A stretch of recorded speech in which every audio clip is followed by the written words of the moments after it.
이번 영상에서는 경력 및 경험 사항을 어떻게 말하면 좋은 평가를 받는지 같이 알아보겠습니다.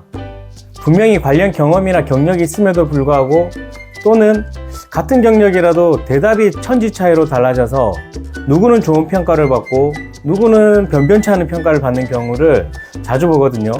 이번 영상 잘 기억하셨다가 관련한 경험과 경력이 파묻히지 않길 바랍니다. 면접관이 다음과 같이 질문합니다. 이전 직장에서는 어떤 일을 하셨습니까? 또는 관련한 경험이나 경력이 있는데 무슨 일을 하셨습니까? 1번 지원자가 대답합니다. 저는 A사에서 5년 동안 근무했습니다. 주로 생산 라인 관리와 품질 검사 업무를 담당했고 매일 생산 목표를 달성하기 위해 노력했습니다. 또한 부서 내에서 주간 보고서를 작성하는 역할도 맡았습니다. 2번 지원자도 대답합니다. 저는 A사에서 5년 동안 생산 라인 관리와 품질 검사 업무를 담당했습니다. 당시 업계에서는 생산 효율성과 품질 관리 사이에 균형을 맞추는 것이 큰 과제였습니다.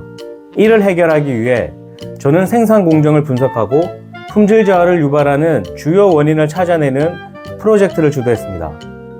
그 결과 생산 효율성을 15% 향상시키면서도 불량률을 20% 감소시킬 수 있었습니다.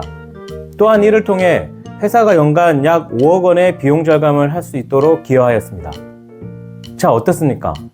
당신이 면접관이라면 1번 지원자와 2번 지원자 중에서 누구를 채용하겠습니까? 먼저 1번 지원자의 답변을 분석해 볼게요. 이 답변은 자신의 경력을 단순히 나열한 것에 지나지 않습니다.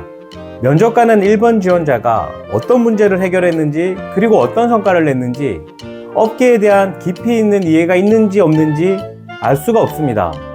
그래서 좋게 볼래야 좋게 볼 수가 없을 것 같아요. 반면 2번 지원자는 단순히 자신의 경력을 나열하는 것에 그치지 않고 업계의 문제를 인식하고 이를 해결하기 위해 어떤 노력을 기울였는지 그리고 그 결과 어떤 성과를 냈는지 명확히 보여줍니다. 이는 면접관에게 전문성과 문제 해결 능력을 강력하게 어필할 수 있는 좋은 답변이 됩니다. 정리하자면 좋은 평가를 받지 못하는 지원자는 어디서 얼마나 또 어떤 일을 했는지에 대해서 자기소개서나 경력기술서에 작성한 내용을 다시 한 번 더 얘기하는 수준에 그칩니다. 이런 단편적인 경력 나열은 면접관에게 아무런 인상을 남기지 못합니다. 오히려 이 사람은 자신의 경력을 통해 무엇을 배웠는지 또 어떤 성과를 냈는지 이런 것들에 대한 깊이 있는 고민이 없는 것 같다, 이런 부정적인 평가를 남길 수밖에 없습니다. 명심하십시오. 반대로 좋은 평가를 받는 지원자는 업계의 고민을 잘 대답합니다. 이전 직장에서 주어진 일만 하면서 단순히 시간만 보내는 것이 아니라 업계의 문제 또는 직무에서의 문제에 대해서 고민하고 그 문제 해결을 위해 어떤 노력을 기울였는지 그리고 어떤 성과를 냈는지에 대해서 이야기합니다. 이런 답변을 듣고 면접관은 지원자의 전문성이나 문제 해결 능력 그리고 업계와 직무에 대한 이해 정도를 파악하고 좋은 평가를 내리게 됩니다. 따라서 경력자 면접에서도 그렇고요, 신입 면접에서도 마찬가지입니다.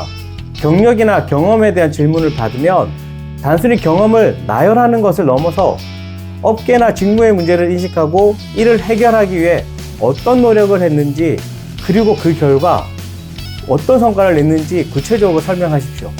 아시겠죠? 이번 영상이 도움이 되셨다면 좋아요 그리고 구독 눌러 놓으셨다가 저의 채널이 여러분들의 취업에 도움이 되길 바랍니다. 감사합니다.